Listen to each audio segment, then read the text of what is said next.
আজকের এই উত্থান বৈঠককে সফল করার জন্য অনেক কাজ ফেলে আমার সামনে বসা মা বোনেরা এবং ভাইয়েরা, আসসালামু আলাইকুম ওয়া রাহমাতুল্লাহি ওয়া বারাকাতুহু। আমরা সবাই একটু মানসিকভাবে আমরা বেশ চিন্তিত, কারণ আপনারা জানেন আমাদের বিএনপি সম্মানিত চেয়ারপারসন বেগম খালেদা জিয়া গুরুতর অসুস্থ। আমরা সকলে তার দ্রুত সুস্থতা কামনার জন্য দোয়া করি। আমরা 17 বছর আপনাদের কাছে আসতে পারিনি কারণ আমাদেরকে আসতে দেওয়া হয়নি।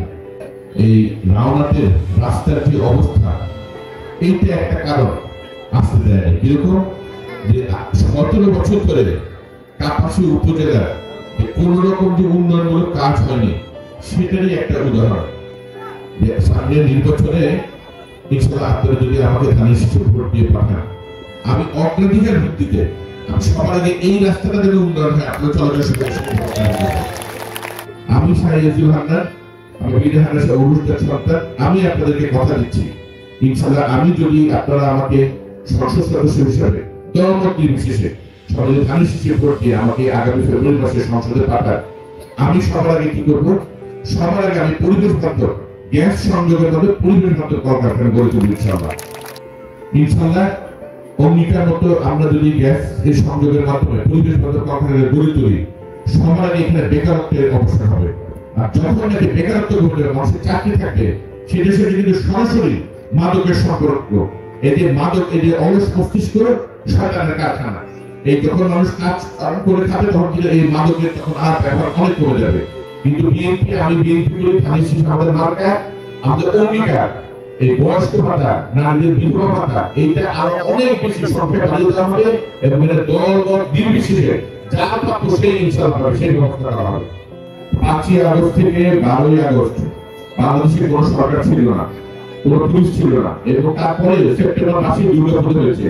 এতে আমরা আমাদের দলীয় নেতাকর্মীদের দিয়ে সকল পূজা মণ্ডপে আমরা সরাসরি গত বছর দিয়েছি, এই বছর আমাদের লোকজন ভাড়া দিয়েছে এবং আকাশের রেকর্ড সংখ্যক এই বছর 72টা পূজা মণ্ডপে, 71টা পূজা মণ্ডপে আপনার পূজা হয়েছে।